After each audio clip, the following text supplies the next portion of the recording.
How are you guys today? Um, Hello to my Millionaire students. I pray that you guys are having an amazing week. Hello to all of you that are in the road to wealth, and I pray the same for you. I am not going to be here long. I know I say that every time I come on, but I definitely do not intend to be long. I don't even know if my throat can take me talking long today. I woke up extremely congested, but I promised you all that I would give you these three tips, these three pointers to look for before buying a stock. And so I wanted to make sure that you all get that information. And if you have not given StreamYard permission to display your name, you just come up as Facebook user. So I'm not exactly sure who the person is that say hello, but hello to you, whoever you are. So I'm going to jump right into this. The question was asked to me, what are the best stocks to invest in order to make maximum profit? And I started answering that question.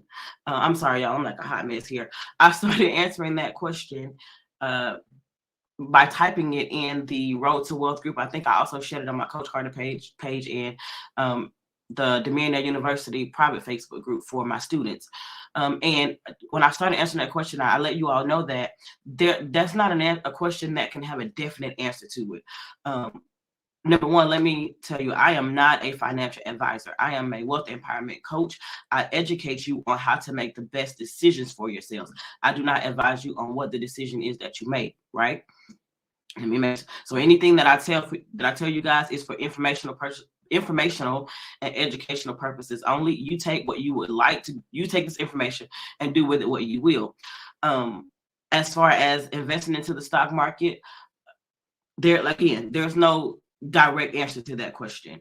I can't tell you to buy this stock and it's going to blow up tomorrow. There are a lot of fundamentals that take part in how a stock performs, but then there are also a whole lot of technical aspects to how a stock plays out, right? And just because a stock has performed well in the past, that doesn't necessarily mean that it's going to perform well in the future. So you got to be able to take a look at the past, the present, and the future projections for that company before you decide to invest in it. I know that for the past, at least since COVID kicked off and we were all stuck in our houses, there was a whole lot of social media pushing of various stocks, and a lot of people did well short term on a lot of stocks. The thing with the stock market is generally most people get into it and they get into it for the long haul. Those overnight sensations are very rare, very few and far in between that it actually happens. If you want to actually make money in the stock market, you're going to have to be able to, number one, be patient. You're going to have to be able to be patient and wait the market out. Right now, the market is in what we call a slump or in a downtrend for the most part. But one thing I know about the stock market from my research is that it always rebounds, and it always rebounds better than it was before. Overall, the stock market is on a heavy uptrend. I've told my students before, generally, when we look at the stock market and we see how the market pulls back, very rarely do we see the market pull back to its lowest of lows or even to the previous low. A lot of times there's a steady uptrend where it may go up, pull down a little bit, go up, pull down a little bit. Even if we look at the drastic rebounds or retracements that we see in the market, they may look drastic to you who are just new to the market, but if you really go back and look at the market from its inception, meaning from the time that the stock market was established, you will see that many stocks tend to fare very well over the long run. But in order for you to make sound decisions on which stocks you should invest in, I'm going to give you guys 3 things that you need to look at. If you are on our mailing list, you've already gotten 3, so this will be a total of 6 for you. I don't think I'm going to repeat any one of those today, but if I do, I'm sorry. One of the things I want you guys to understand is you need to analyze the company's competitive landscape or the company's competitive mode. What are the things that makes this company stand out from its competition? For instance, I was talking to one of my students in one of our one-on-ones, and we were talking about Walmart versus Target versus Kohl's or any other company that falls within that same category. In order to decide if you want to invest in something like that and you're trying to decide between the 3, Walmart, Kohl's, Target. Yeah, there's three. Between the three, you need to be able to not just look at the company that you're thinking about investing in. You need to look at all three of them. Look at the industry, the competitors in the industry. Look at how they all grow. And then look at the company that you're thinking about investing in and see how their growth compares to the other companies within that exact same industry. The companies that stand out the most in their industry are generally the ones that do the best in the stock market, because they have something about them that is different. They have something that the others do not. For instance, when we look at Amazon, when Amazon stock was booming and going crazy during the shutdown we had with COVID, a lot of people were shocked that, the whole market is tanking, but Amazon seems to be doing amazingly well, taking amazing gains. That is because Amazon has something that no other industry, no other company within this industry had. Amazon had the Prime 2-day shipping, to where, one, we were all stuck in the house. So most of us were shopping online, but they were the only ones at the time that offer online shipping in 2 days. And literally you could order what you wanted from Amazon, and 2 days later, it's right there at the door. And sometimes I've ordered and the next day it was at my door. Not so much now because they've slowed down a little bit with everything that's happening. But that was something that made Amazon stand out. And because that made Amazon stand out, it caused people to come to them and flock to them. It's something that people wanted. People, when we go and buy stuff, we want it fast. When you're in the house and you don't have anywhere to go, meaning generally if you're a shopper, you go in, you leave the store with your items in hand. The next best thing is to get your items mailed to you as quickly as possible. And Amazon had that. Now we see that other companies have started to implement that same thing. I think Walmart has now implemented that with their Walmart Plus plan, to where you can get items in 2 days. They deliver to your home. The other thing that Amazon had that Walmart's and all those did not have at the time was Amazon had, although Walmart had a grocery store and they were already doing home delivery, the fact that Amazon had things to where people could go out there and buy what they want and everything got to them in 2 days and their grocery got there on the same day, it made Amazon it made Amazon stand apart from its other competitors. And that is one of the reasons why customers continue to flock to them. Customers continue to flock to Amazon. That means cash flow. Cash flow means increased value. Increased value of the company means increased stock prices. So those of us that were invested into Amazon, we saw increases in our stocks, meaning that we made money because of the competitive moat or the competitive advantage that Amazon had against its competitors in the same market, right? So that's number one. Number two, we want you to analyze the company's share price history. Analyze the history of that company. I know I said that past performance is not necessarily indicative of future results. I'm gonna backtrack on that a little bit. In a small sense, it does. A company that has performed very well in the past and has a great competitive moat. They have something that they are actively doing now in the future. If they've done well in the past, then this is a company that you can almost expect to continue to do well, barring anything astronomical happening that would cause them to lose value. When you are looking at a company's history, what you need to do is look at their patterns, gauge the prices of their stock. When it did increase, what percentage was their stock increasing by? How often did you see an increase within the stocks? How often did you see downturns or pullbacks in that particular company? How often did that particular company have some very, very bullish momentum, meaning that the price was going up substantially, and then all of a sudden it just dropped or tanked out? A stock like that generally is something that may not necessarily have a lot of longevity. It's something that people get into. They buy it to flip it and get out. So you'll see the price get pumped up so high, and then all of a sudden you'll see a steep drop in that. That means that, like I said, retail investors or companies are investing in this particular stock for the short term. It's not something that you want to hold on to for long term.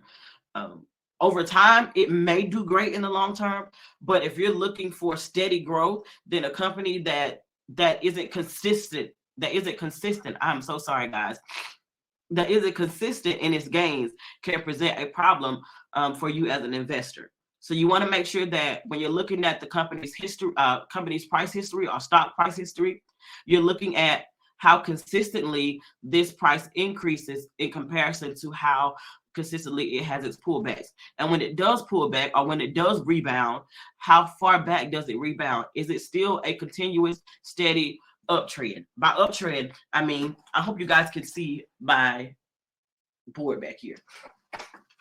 So by uptrend, generally the market, sorry y'all, the market never does this. Never a straight line. When it comes to the stock market, you're gonna, and I teach this to my Forex students as well, you'll typically see the market do something like this, where it'll go up, it'll pull back, you'll see some upticks, some pull back, some up, then you may even see a little bit of this happening, consolidation, then it'll go up. If a company is doing something like this, then this is a company whose financial history or stock price history is something that is of interest to you, something that you want to maybe look into, research a little bit deeper into some of these other things I'm going to tell you to research before actually investing in this stock.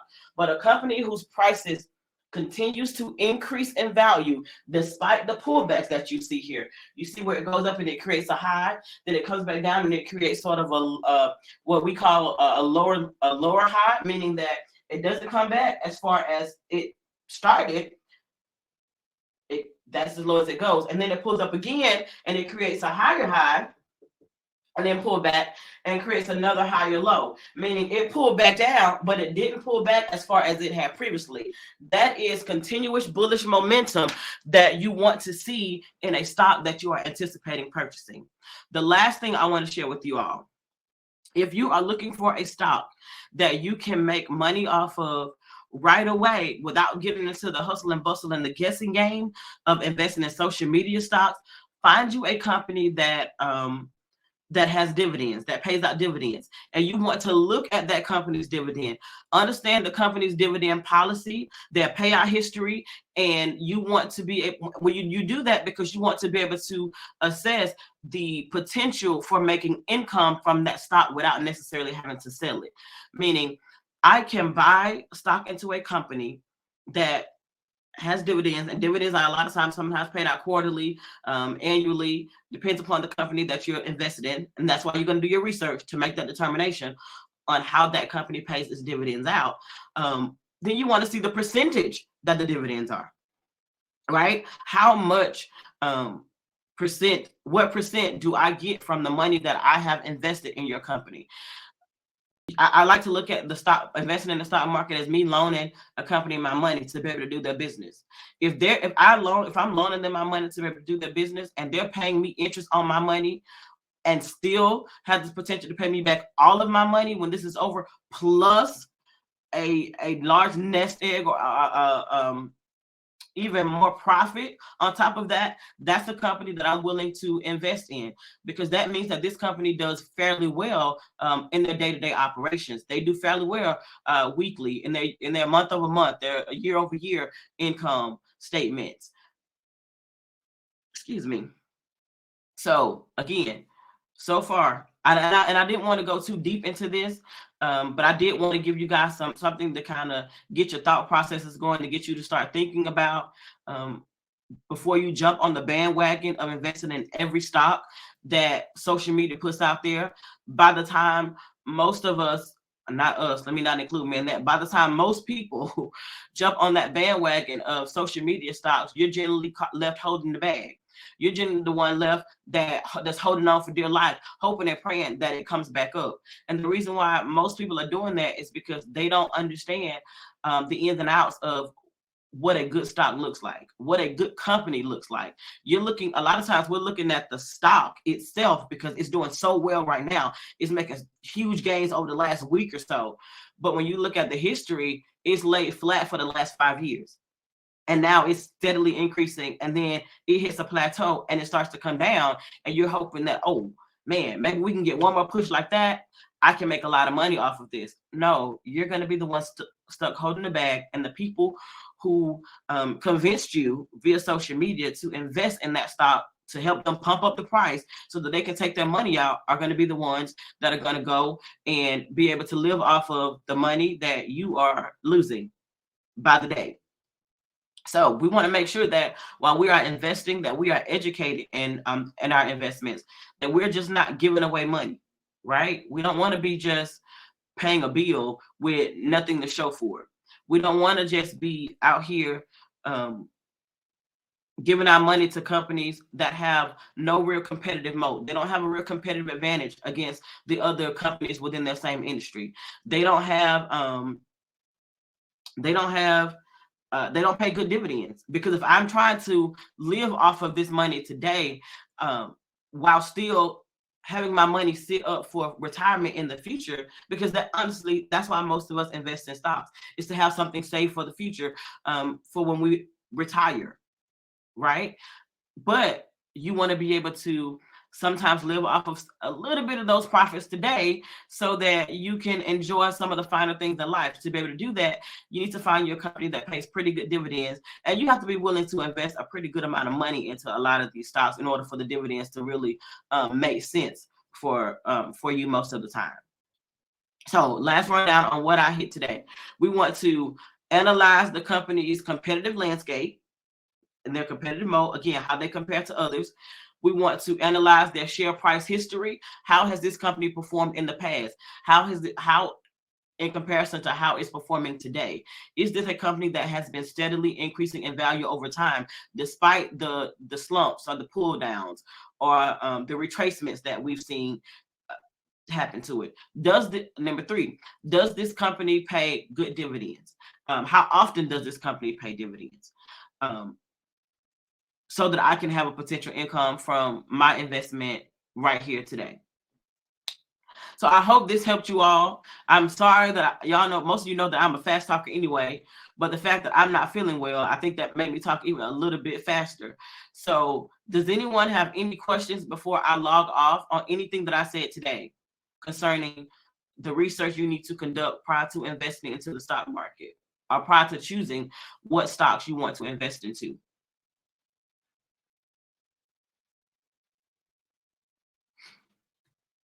All right. I don't see any questions coming in. I know sometimes there's a lag between Facebook and StreamYard, so I just kind of wanted to give it a second. While I'm waiting to see if there's any questions going to pop in here, I do want to say, if you are on our mailing list, then you should have received 3 other things that you need to look at before you invest into a stock. There are about 10 things total that I teach my students in our stock market class that you need to look at before choosing to invest into a particular company. So you got 3 here today. If you're on the mailing list, you receive 3 on Monday, I want to say. I think the email went out Monday. So that's a total of 6 that the mailing list individuals should have received. For those of you that are only in the Facebook group, you've gotten 3, which I think are 3 great ones that will be able to help you get started in your research. As you continue to navigate the market. I will say this: don't be discouraged about the market being in the red. Millionaires are made off of red markets. Millionaires are made off of downturns in the market.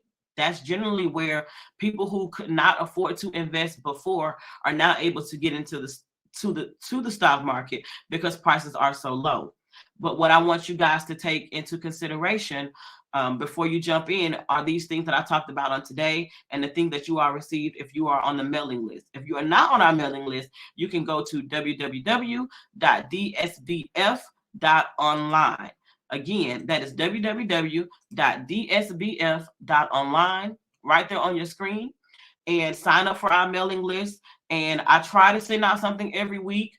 But to be honest with you guys, I'm definitely that person that if I don't have anything to say, I'm not going to just send you fluff.